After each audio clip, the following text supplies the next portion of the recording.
Hey, loves, it's Dr. Simone Ellis with Beyond the Chair podcast. Now, I got the opportunity to meet this gentleman. Oh my God, definitely pre-pandemic, and he was a light in the room. But the other cool thing about it was that he was doing things that blew my mind. And so, of course, when we're talking about things to make you an amazing doctor, amazing provider in the chair and outside the chair, I could not have him on the show. Dr. Chen, thank you so much for joining us today. I really appreciate you. Thank you for having me. It's been a long time since we were able to see each other face to face. Yes, it was pre-pandemic. Yes, Exactly. pre-pandemic, we were on a boat somewhere, partying, getting drunk, having a good time, Yeah. right? I, Yep. And here we are, virtual. virtual, We're yes, but in person. I'm gonna have to pull up on you in New York because I hope the weather is not like it is here. It is 100 degrees every single day. What is it like in New York right now? It's 90, like just 80 degrees, nice and comfortable. You can wear a light jacket and be okay and get away with it. I love it. I love it. And you're a workout fanatic too. So I've seen you on the gram getting it in. So you got all the guns showing out with the 80-degree weather. I'm just jelly. So Yeah, it's part of the routine that I have to maintain. It's tough. I love it. I love it. Somebody's got to do it, right? I mean, listen, Someone's gotta do it. you can't look this good and just feel this good. Like somebody has to step into that zone, and you're doing it so well. Yeah.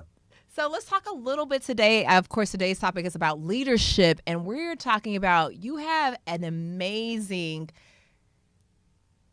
amount of practices. I want, before we get into all the things that you're doing, I want to know who you are. So, how did you even get into dentistry? Let's start there.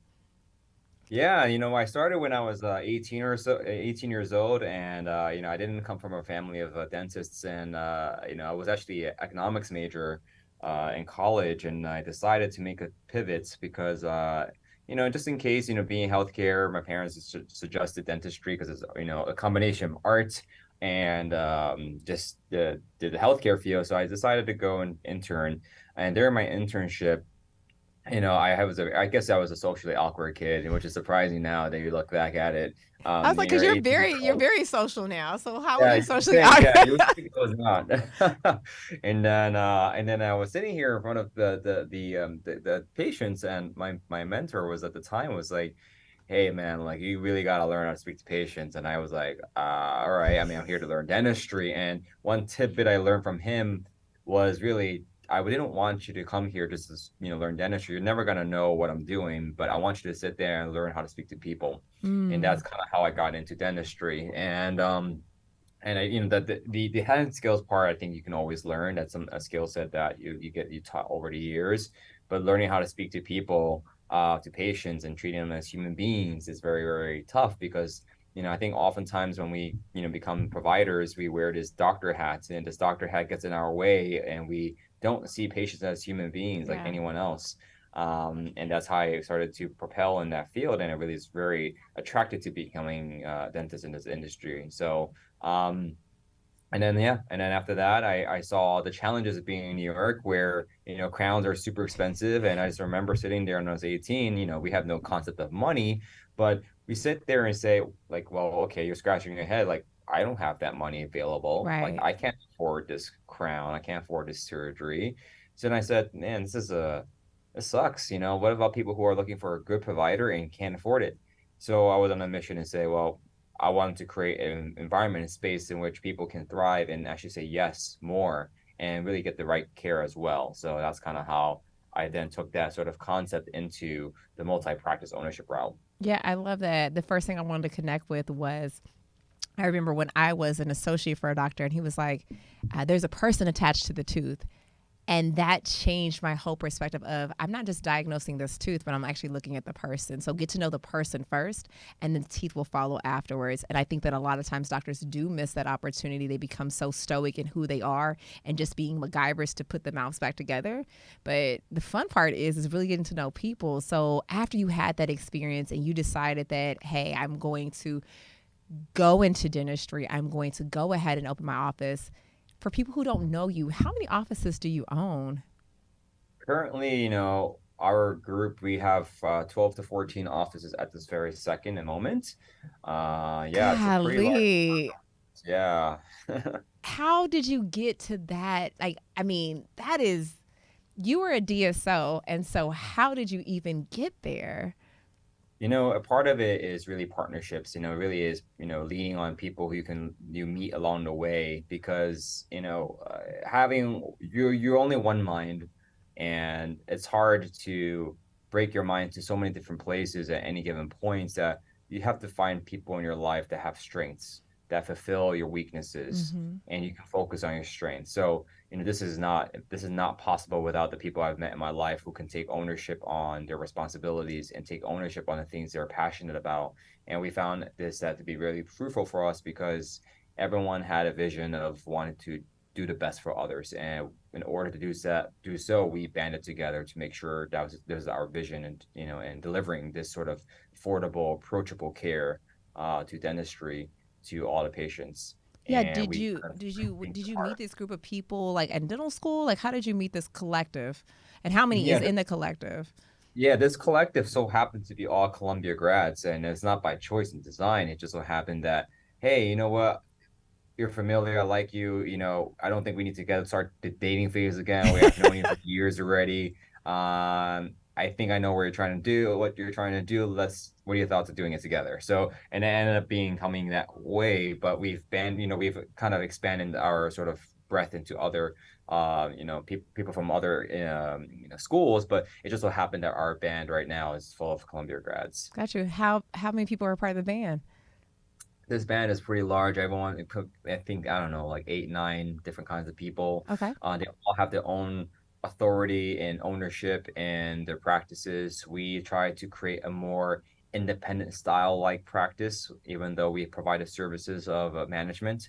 Um, so this way, it doesn't seem like it's a corporate structure or corporate office. It's more run with a systematic way where patients are, really not being thrown under the bus because of missed opportunities.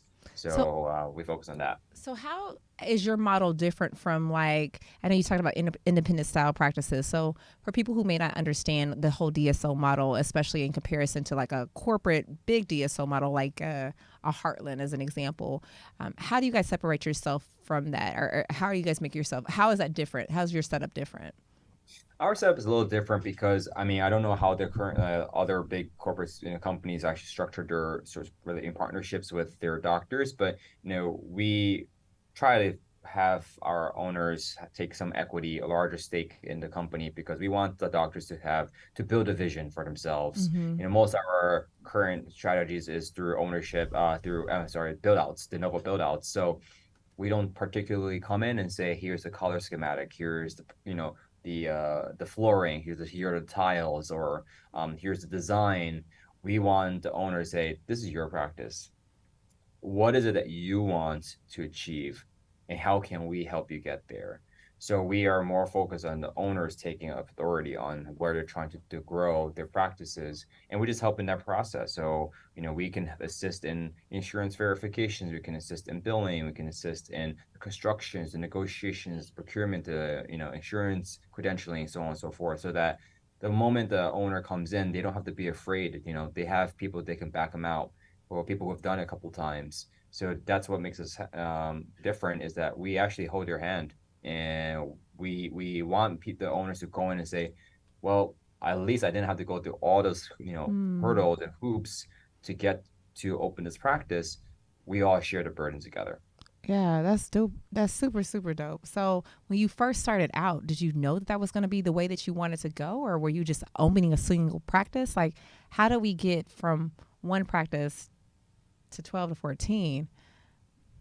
Part of it is twisting your arm. My partners are very risk taking, and I'm very lucky that I've met people who are risk taking, right? Because if it were me doing it alone, there's no way I would probably stick with this one practice and call it a day. I'm happy, but when you meet people in your life and they, kind of push you to the limits, and they encourage risk. I think that's a good person to have in your life. And I was very lucky that one of my main partners was my professor back in Columbia. He was a prosthodontist, and he pushed me outside my comfort zone and just said, don't, just take the risk. And I took one risk, I took another risk, and then I kept going. And then throughout this whole process, you have to learn. Yeah. And there's no training, there's no training wheels, in other words. You just ride the bike. So, did you start off with your own practice and then join a group, or did you guys start off with actually having this collective start the practices from that capacity, like from there? Great, great question. And we started off with my partner, he had a practice, and then when I finished residency, we were just like, let's just get another one for yourself. You're a great doctor. You should have your own practice. Don't work for me. And then we looked for one, and another person, and one of my colleagues, yeah, he's an orthodontist, and he said, listen, I like the vision what we're trying to do. Let's open a practice. So we bought and built a practice coming out from the Con get-go. up. So we were like, oh man, just a startup, and then there was an acquisition, and we're like, what do we do? And that was a challenging part. Yeah, so you are a superhuman because you also have the opportunity to like have this good balance in life. Like, and the reason why one of the things I love watching about your page is that you're super fit, you're active.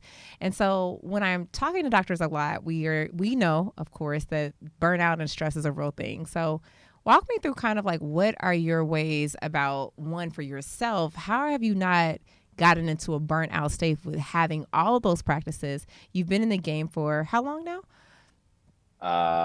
Since residency, 5 years. Okay. So you kind of hit the gate running, like seriously accomplished a lot in 5 years. And for some people, they may be looking at that saying, damn, like that's he's doing it. But how do you stay balanced and stay healthy?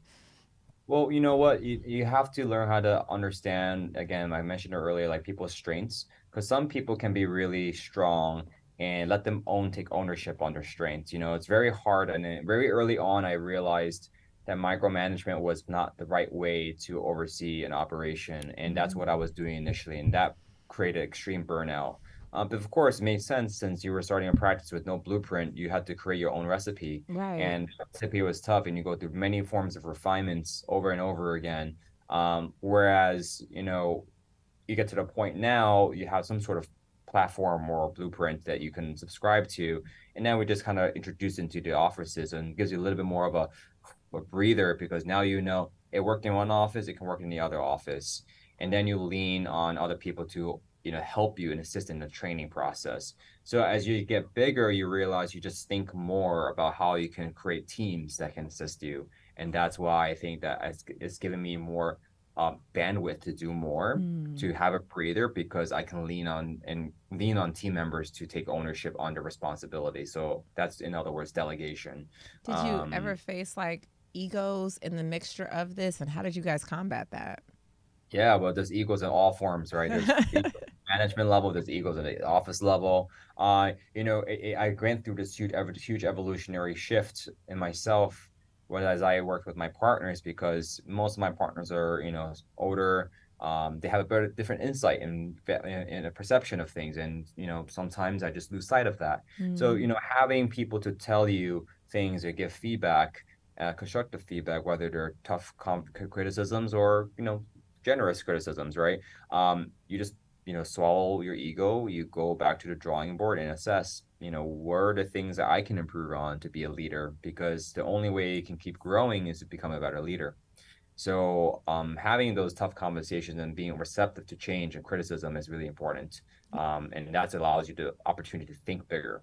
Yeah. And so, talk to me a little bit about any of the struggles that you've had because, again, I know what it feels like to open a practice. I know what it feels like to open two. I can't even imagine what it feels like to be managing as many as you do. So, I imagine there were some challenges, and I'd love to hear like one of the challenges that you had and how you were able to overcome it. Yeah, it's a challenge and still persists to be a challenge, is management uh consistency, because Yes. you have improper management, improper management in let's say your group of offices can be managed really well because you have the uh feedback and direct one-on-one meetings with this group of managers. Then yeah, you might have one way of delivering it, but once another group of people manage a different team, we have different management styles, Right. and consistencies when you hear from different managers is the tough part, where one person can have too many direct reports, all right, Mm. and one person can have too little direct reports. So having a consistent cadence where people have direct reports is really important, because there's one person to learn here, get some feedback from versus five different kinds of people who are in upper management. So understanding what management looks like, creating a structure and org chart as far as who's responsible for what and who they're reporting to is important. How did you learn that? Like, what did you experience? For me, I took classes like the Scheduling Institute. I went through John Maxwell from Leadership. I went through Robert Cialdini, where it was talking about the psychology of, persuasion. Like, I really had to spend a lot of time understanding like management and systems. What were some of the Yeah. things that you had to do or your team did to kind of learn your leadership styles? And also, what is your role in the whole entire DSO? Like, what do you specifically do? What was your how did you figure out what your strength was? I always liked the details. The devil's in the detail, right? Mm-hmm. Mm-hmm. I love. I mean, I'm very particular. But that, for better and for worse, some people are more abstract, which abstract people don't really quite work well with detailed people, depending on their personality traits. For me, I love the details. I love refinement. So for me, tweaking stuff has always been something fun. Like I like to look at the system from a whole like bird's eye view and say where are the areas of improvement we can work on and break it down to pieces. Personally, I just found out it's way more exciting to see that. Again, we're going through this restructuring process right now to reintroduce some of like or change or that the or dilute some of the work that I'm doing and maybe do take on more tasks like innovation and products. So for us, those struggles are always hard, you know, Yeah. and how did I learn about that? Just reading a lot of books. I love the book, The People You're Talking to, Maxwell, Rob Cialdini. It's great books I've read, and I read a lot of leadership books, but they all have a consistent like cadence, right, or consistent model, which is like servitude, basically. And if you think about what they're really talking about, is really serving others. Yeah. So I took on the more of the servant leadership model, where I always see the team. I basically say I'm serving the team, right, versus the team is serving me. Yeah. And once I've seen it from that perspective, I've changed the way I perceived my team, and that changed the way I led the team. Yeah, I just spoke at Amazon this weekend or last weekend in Seattle, and one of the things we talked about was servant leadership. Excuse me, servant leadership. And I think that a lot of times doctors do not connect with the idea that we are supposed to be of service and to serve. And when you come from that perspective of leadership, it changes the dynamic of the team. It changes the dynamic of the patients because they really feel that. One of the things that I know that you do is you take care of yourself. And so speak to me a little bit about like how you don't get a chance to experience burnout that maybe people in having that many practices or having that many responsibilities would, based off of the things that you do for yourself to be of service.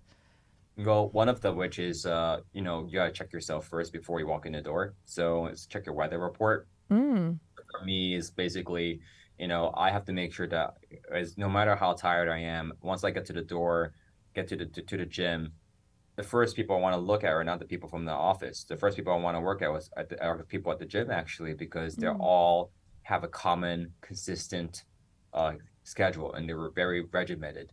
And everyone who goes there at 6 o'clock in the morning, everyone who goes there wakes up at 5:30, 4. It's not easy to just it's not easy to just like hit snooze, to deny the snooze or hit snooze, right? You got to get Mm-hmm. up and hit the gym.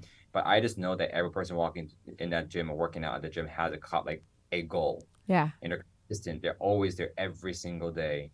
And I know, and we've become friends, very close friends because of that too, because I think we share something, a common ground that's, agnostic to our profession. So I really like spending my mornings with other people who have different perspectives of things, not this classic, oh, I have to deal with patients all day, but hey, I have a different perspective on, my industry. I have a different perspective in this industry. And you just build a wider network. So getting to have a social hour before work starts is great I because love it it. helps kind of relieve some of the tensions you'll potentially experience. And I call it this warm up session. You're really preheating the oven for the day. Yeah, I love that. One of the things that I think about that is when you walk into the gym. So I'm a 4:30 riser, so I get to the gym about 5, and so it is something to see where people are like smiling at you and like, "Hey, Simone, what's going on?" They know your name, they know what machines you're about to get on. That's dope. And then when you're missing, like if I go out of town, they're like, "Where you been at?" I'm like, that to Yeah. me is something great. And another thing that you talk about, I call it the doorway the doorway, which is when anytime I walk into a different doorway, I have to recheck my energy. So you call it the weather report, I call it the doorway, and literally I'm like, every time we walk into a doorway, bring a different type of energy, bring a different type of vibe. And I think that we've got to think about that, especially as doctors too. Like, my patients have no idea what happened in room 3, room 4, room 5. So if I come in there with the same drama that, let's say for instance, tooth number 5 is giving me all kinds of shit, and I'm like, fuck, like I'm stressed out right now, right? If I bring that into room 2, like my energy has to, like, that patient is now getting the frustration of room 5, and that's not fair. So I love that you said check that weather report, whether it's weather report, whether it's doorway. It's like check your energy before you move into different spaces, because that's important as well. Absolutely. And I always think of it this way, like dentistry is like the best stage for all Yeah. actors stage. Yeah. We're really like, this is the main stage. We're the main characters. Uh, I remember hearing this from studying Disney, and Disney had a, I don't know if you studied like their kind of business model, but they have an amazing one, right? But I didn't know that there was 2 levels to Disney World. There is a front stage and there is a backstage. And what they mean by that is underground. This is where Mickey Mouse is running around with his head off. Like, there's trash everywhere. Like, this is how people are getting across the park. But when they're on the main stage, it is, you don't see gum, you don't see trash anywhere. Everybody is having, because they're creating an experience. That mhm. is what I tell my team when I walk in the door. I am motherfucking Mickey Mouse, and this is Disney World. Let's go. And what I mean by that is everything that was outside, right, before I walked in here has no bearing on when I walked onto the main Yeah. stage. How did you get to that mindset? It's always a constant battle, right? You can say that we're there, but how we execute and act on it is so different, right? It's Yeah. scary. And every day, like it's like you just take a deep breath. You're like, okay, all right, there's another day. I can't wait to see my team. I tell myself every day, Yeah. and it comes to team culture, right? Mm-hmm. Because if you create a culture in which that's toxic, you don't want to be walking in the room, even though you're the owner. Yeah. So, it's so important to understand what first culture means to you. Like what kind of team culture and dynamic do you want? Do you want a toxic culture? Do you want a work heavy culture? Do you want a little balance of work and fun in a lax space? So if we can, and it all trickles down to operations, right? If I can create a office with a good team culture, that means I have to make sure that their life is easy, Right. right? So how do I facilitate that? So it all comes down, like, even though it's a culture, it's a very behavioral sort of thing, aspect of an office. It does tie into the what kind of work you can do and delegate, right? Yeah. So I try to find a fine balance of who can be delegated the most amount of work, but with the least path of resistance, so that they can get traction on that, and then just keep honing in on that sort of ideology of having a lax but play hard, or work hard, play hard Yeah. mentality. And that helps a little bit, at least from what I've seen so far. But having that work-life balance in the office is also nice. Yeah, so let's talk a little bit about those strategies, especially when teams will probably experience ebbs and flows, right? The highs and the lows, they come in with drama different than what we were experiencing. Like, what are some strategies that you recommend to leaders in their practices to kind of keep that momentum, that energy, the Yeah. going, like, because you don't want your teams to experience burnout. So give me like 2 or 3 things that you employ currently right now in your practice that really have been successful. One is managing expectations and managing and setting clear expectations. That's one, because it's so important to know and manage, what you're expecting. And it's just clear communication. It's not pointing fingers and saying who's doing poorly or not. It's just like, this is what we're trying to achieve and this is what we expect. So Mm-hmm. it's very clear to everyone that if we don't meet those expectations, it's obviously there's gonna be some compensation. That's one. Number two, is finding a good direct report, and to reduce blur the lines from being blurred. So minimize the lines from being blurred in the sense that when you have a manager, report to your manager and your manager reports to you. But the Mm. moment you start skipping that role or you blur the lines of management, that's where I think culture gets weird, because then we've encroached this authority for others, right? If the manager's not delivering it, at least you can speak to the manager and say, "Hey, you didn't meet my expectations," right? But if you go directly to the dental assistant and you're making change without speaking to your manager, therefore you've pretty much, at least if it's not, if Undermine the them. Yeah. Yeah, yeah, exactly. If you did not make it clear that's not her responsibility, then make it clear. Right. But if you made it clear that's her responsibility and you took, I guess you stepped over that, past that boundary, stepped over that boundary, then you've pretty much undermined sort of her role, right? Yeah. So understanding those two, I think, is really important to kind of a good culture Yeah. is was very clear. So I know, especially during this time frame, that people are having a lot of trouble finding great employees, right? So let's say, for instance, you have a manager that you don't feel like is managing properly, and or maybe assistants that you need that are not there, but you're afraid to fire them, or you're afraid to even have difficult conversations because, let's just be honest, like the workplace right now, people get frustrated for the smallest things, and they're like, you know what, I really don't need this.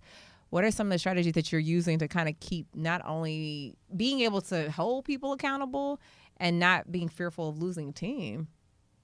It's a great question. Is I find it to be interesting because I'm sure that if I had tough conversations, it's usually not conversations I want to have. Mm-hmm. So, but being the owner, it just comes off a lot more rough than it should. Yeah. So training a manager and putting a manager through maybe, management courses and whatnot to mitigate that risk is important. So any tough conversations that I have now, I say to my manager to go speak to the team member, herself to mitigate risk. So there's where therefore there's a buffer. So creating a buffer helps a lot, Yeah. and it there's no pointing of fingers because sometimes these conversations can be very heated. But having a buffer, a middle person to mitigate and manage the pointing of fingers is really important. So that's when no one's taking sides. Yeah. And so in your room, you're getting at each other. Your things will escalate. But if there's a middle person who's not having who has not been part of the situation, he or she does not have any sides to take other than say, here's what we're seeing, here's what we're trying to get across, and that's it. Yeah, it's Um, like you're deciding to make it more logical than emotional. Like, this is the problem, this is how we fix it. But you're removing yourself from being the person that has to deliver the information. I love that. One of the things that I try to do is I wait 24 hours. For myself in general, because I feel like if I'm upset about a frustrating moment in the office or something that a team member didn't do, I want to make sure I'm able to have a very educated conversation, not an emotionally charged conversation. And I know that if I come back to that conversation the next day, at least I've had an opportunity to look at it from different perspectives and calm down. You yeah. talked about management courses for your team, especially your managers. What are some of the things that these are things that people are asking, like, where do I take my manager to get trained on Yeah. leadership? I've been trying different things that's probably the most cost effective and most, Mm-hmm. efficient as well and most effective. So to kind of piggyback on what you said, yeah, I think it's also important when you have these charged conversations that if you are charged, you just don't respond. They say, just give me a moment, let me get back to you. Yeah. And I mean, we connect another time. Yeah. And I've been doing that a lot more, and it's been really, really helpful because you have to bite your tongue for a second, and then you say, okay, let me think this one through and schedule a meeting and dedicate to that. And then you can iron out those details in a more, non-hostile environment. As far as management course, I took a course with my manager. It's from Learning Brew. It's a basically online platform. It's 1 week course, and it's every day for a few. It's virtual and live, but this is some modules that you read, but you hear what management looks like from big CEOs or C-suite individuals and big companies, and there's a common thread and that everyone kind of a fabric that everyone falls under. And everyone from different industries can register for his class. It's all virtual. You don't have to be in person. But this module applies to everyone. So everyone, Mm. if you go to these virtual meetings and whatnot, you could just hear the common issues that everyone shares, no matter what industry you're in. And they give really, really good cheat sheets of saying, this is what happens if employee feels a certain way. Here's how some ways you can manage that. So what I personally did was I took the course with her virtually, and every day, the following day after the course day, we have a meeting for an hour and say, what did you learn? How do you think we can implement that real time? Give me an example of that. So at any given point, there's an association for what they learned and and them applying it. So I'm trying to find out what's the best way to teach them how to manage, because it's very easy to, it's very hard to learn how to manage dental office, right? But I think understanding what it means to manage is more important, managing the dental aspect, right?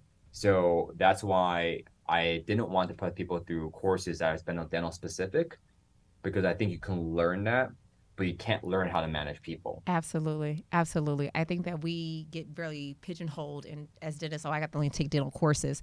Some of my greatest classes that I've ever learned from have been outside of the dental practice. It really has been that way. I remember taking a 10,000 small business program with Goldman Sachs that was offering that pre-pandemic, and blew my mind because all businesses are run the same. I didn't even think about it that way. We're just serving different things. We're having different products, but understanding like that leadership style or how to be accountable to people or how to get systems and strategies going, it's business. And so getting the opportunity to learn business is great. You said it was called Leadership Brew or Leader Brew?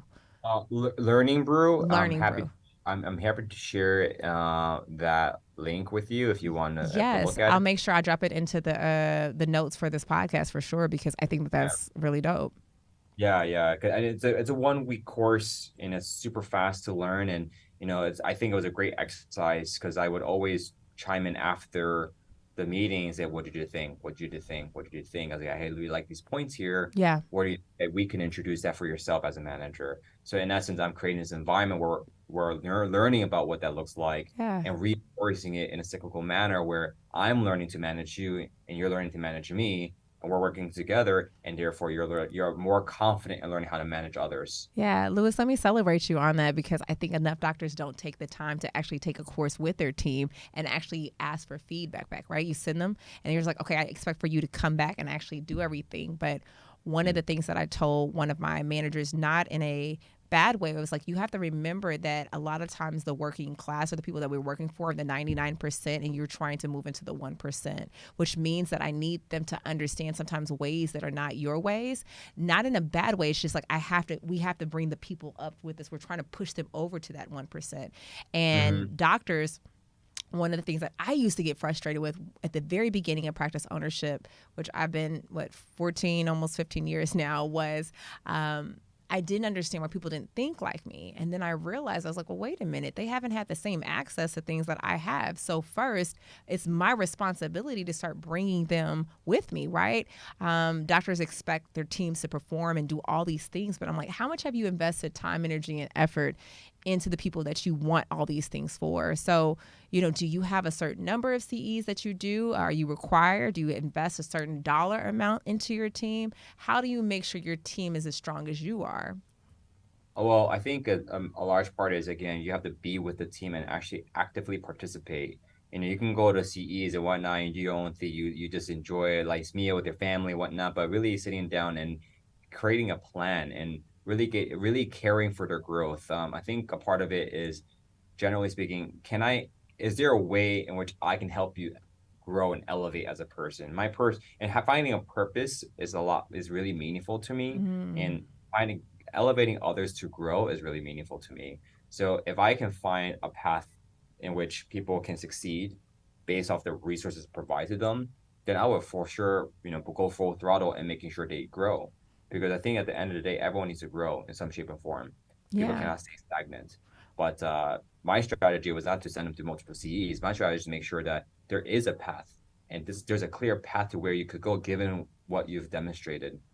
Let's continue working on that path together, and let's create this path together. So So how it's do you not like, create those open lines of communication, especially for team members that you see they're like, I'm not really interested, or maybe they're burnt out, maybe they're tired of, like the day-to-day operations. How do you create that open line of communication to even pull that out of them?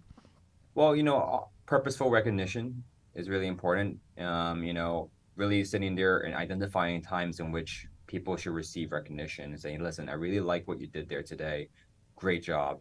And then keep working on it. I think there's an opportunity for you, because I see some aspects in you that you can really hone in on to take yourself to the next level. And here's where I think that could go. Just keep working on it. So it's not dangling and carrot over the head, but it's more like, I'm trying to hone in on your strengths. I want to grow those strengths Yeah. with you, not to show you, but with you, because as I grow someone, I'm also, naturally growing myself. So I want to create an opportunity in which it's not like yeah, I'm gonna get you to success. I'm gonna make sure that I grow with you so that you're gonna get there with me. So I I create love this sort that. of collaborative space so that when they grow up, yes, they understand that I get to learn as a person, so they can also equally grow more. So, how do you keep yourself so pumped and motivated? Because I hear, unfortunately, in our industry, a lot of people, wanting to get out of the space, especially because times have changed now, right? It's very stressful. You have people who are diagnosing themselves on TikTok or whatever the case may be, right? So we got the patients that are just wilding out, right? You got the employees, as I was making a joke on the podcast previously, who are battling if they want to have an Etsy candle business or actually come to work. You just have these numerous things that were coming in place. And now we're battling with doctors being, you got to be an influencer or a social media person. So all these looming things become exhausting, right? How do you manage all of the things that you do and still try to keep that, like, keep that inspiration personally for your team? Is it coming to that space of the servant part that you always go back to, or is there more to your formula? Well, you know what? Staying grounded is really important. It's funny because I don't take vacations often because I know that when my team follows me and whatnot on social and they see me going on vacation, having a good time, I sometimes sit back and say, you know what? You might not have the opportunity to enjoy the same time as I currently am experiencing and having, right? So I Hmm. need to make sure I work harder so they can experience this too one day. So that's why Wow. I actually take a lot less. I work 6 days a week still because I want to make sure this office is productive enough so that they can have the financial freedom as well to enjoy their life. Yeah. So that keeps me motivated because I have to work more for them. Okay. So Okay. yeah, And but so, that's how what I many enjoy. vacations do you take a year then? Like, so I I'm on the other side of that spectrum, right? I'm like, yeah, okay, I've been at this for a long period of time, so now it's time to enjoy yeah, everything that has really been worked yeah, for. So I work 2 days a week. So yeah. with the difference between 6 versus 2, that resonated with me to say, okay, well, how do you get time for yourself? Because 6 days a week for people who don't, I used to work 6 days a week. Yeah. That is a Yeah. lot. Yeah. Well, a fun part of it is being in operations and not like you want to test things. So that's exciting. So I like Hmm. testing things. I like saying, okay, this didn't work out. How do we get better at it? Is it useful? Is it not useful? Because if we remain stagnant, I fine. Yes, I can go on vacation and whatnot, but I enjoy progress. I enjoy Hmm. when people try new things because it's something that people can look forward to sometimes, right? If you do this, I don't want someone to sit here as the same thing over and over again. But if I say, hey, there's something else we can try, if I can motivate them, inspire them to do something and be stimulated, then wouldn't that be great? So that's one. I like to make sure that there's something new all the time. Number two, I love working for the team. They can cram my schedule up and I'll be sweating all day. But, for me, I find it productive because I know at the end of the day, we can celebrate their success. Yeah. Put me to work. I'll make sure you celebrate. I see it that way. And my team, my managers, like I'm just like stack you like just do it. It's fine. We'll figure it out. We'll figure out what worked, what didn't work. But you know what? If it's a successful day and we did it together, then yes, let's celebrate that success. Yeah. So for me, burnout, I don't quite first feel burnout because when you celebrate small victories like that, you can look forward to it by saying that, hey, we did it together. I, It's not just you. You did it as a team. So you're driven by that hunger, that desire to really be productive, and then therefore it feeds into you. Like, I'm not really burnt out because I know that I'm paying it forward, whether it's taking care of my team, whether it's being purposeful in my life, whether it feels like I have done a really great job and my patients are getting the best service possible. This feeds your Mhm. spirit. Is that what I'm hearing correctly? Yeah, absolutely. All of that as in one. Yeah. Yeah, that's dope. That's dope. So now what I want to do is go into like a fun segment that we do, which is kind of ask rapid fire questions. I just want to hear more about who you are as a person. So it'll be kind of Mhm. like you answer the first thing that comes to your mind and then maybe give Yeah. me a little reason why. So the first thing is Instagram or real life? Which part? Instagram Like or real life? You got to say which one it is, either Instagram or real life. real life. Real life. Chocolate or sex? Sex. Basketball or basketball? Basketball or baseball, excuse me. Basketball. DDS or DMD? BDS. Oh, that's whack. Where'd you go to school at? I thought you went to Columbia. I did, yeah, yeah. They're DMV. DDS up there? Yeah, the DES, yeah. Okay, because I went to UMD and J and we're DMD, so I thought that Yeah, all you're on the East DMD, Coast. yeah, exactly. Yeah. I don't know what happened there. Yeah, I'm Yeah. like, they were just like, you know what? We're deciding to be different. Ivy League, shout out to Columbia for sure. Um, Veneers or Invisalign? Invisalign. Um, Up or down? Up. Ski or snowboard? Ski. Water or a desert? Water. Okay, cool. So, what are some things that people don't know about you as a person because you have got it down from a business perspective, but what are some of the things that you're looking forward to kind of like in your next journey of your life, because this is like you've been practicing now or having these practices for 5 years, so what is Louis Chen going to be doing in the next 5 to 10 years? Well, I love tech, I love product innovation. I love when people who are outside the box thinkers are really, really brilliant, and I was talking to someone yesterday or 2 days ago, really smart guy. He flipped the, company, sold it a couple times and what like, three companies. And I was just sitting here and he just started going to the dental industry. I was just fascinated by what he was able to see in dentistry that we would never see because we are in the industry. Mm-hmm. And just love the way people think outside the box. And actually, they're constantly speaking of the industry as if they were, on a fly on the wall and say, here are the problems, and I'm going to solve it. So for me, product innovation and being involved in companies that will make change and disrupt the industry, hopefully, will be my next thing for fun. I love So that. advising startups, whether it's in this industry or not in the industry, I just really love when people challenge the status quo. Yeah. Yeah. So is that fun for you too? Like, what do you do for fun outside of like work? Workout. So it's like I'm Eat, either working or I'm working out. Like, let's go. yeah. I work and work out. And then, I mean, for me, dining out is really, really fun for me because I think the universal language is to eat, right? So Mm. eating and having a good time. No one felt had a bad day eating, right? So, going out, enjoying a nice meal, going out for some cocktails, just enjoying what's around. Because if you're always working and you're not spending it somewhere else, then what's the purpose, right? But because of my current work restraints, then yes, I don't go out on vacation, but I do spend it on, dining. But if I did had a little bit more time, I would definitely do more volunteer trips, go international. I would live more abroad, actually. I Okay. think that having a more like a global life would be fun. To be in different countries, live there for a period of time, or permanently live there for a few months and then come back and be bi-global. Yeah, I'm gonna have to introduce you to Dr. Sebastian DeRosa because he is a doctor that was in Norway, and we just talked to him like a couple of weeks ago, and he was like, "Yeah, I just decided like he's a diamond provider in Norway. He's like, yeah, I just I sold my practice. I'm about to go travel for 6 months. We Mhm. sail it. I'm like, wait, what? So I mean, just an idea of living abroad. He's like, I don't know where I'm about to go live, but I'm like, wow, that's such a cool concept. I think that we as Americans don't really think like that of like living abroad or just kind of having this life because we are in the grind so much. So that's kind of Mhm. cool to hear that that's one of your goals and aspirations. Yeah, I mean, I would love to stay in Europe and just kind of like, actually, I would, if in my ideal life, I would just buy a property in Europe and just say I have a home in Europe and I can always go back to and just stay there Yeah. for a period of time as I wish. Not nothing big, just something like I can stay at. Yeah, yeah. But uh, but yeah, enjoying other culture. I think enjoying cultural experience is so important. Like I find so much culture in food because of the way, with the, taste, the flavor and whatnot, how you make your food and stuff like that and the story behind it. And I think it's fascinating. Yeah, it's the universal like language of love for sure. I Yeah. think I remember hearing this story about two doctors. They were dentists. They went to school for, excuse me, they graduated and they just stacked money for the first year. And they lived in an apartment. They stacked money so they could travel the next year. So on the way to the airport, they took their cars to CarMax. They put all their stuff in storage and they just traveled the whole year.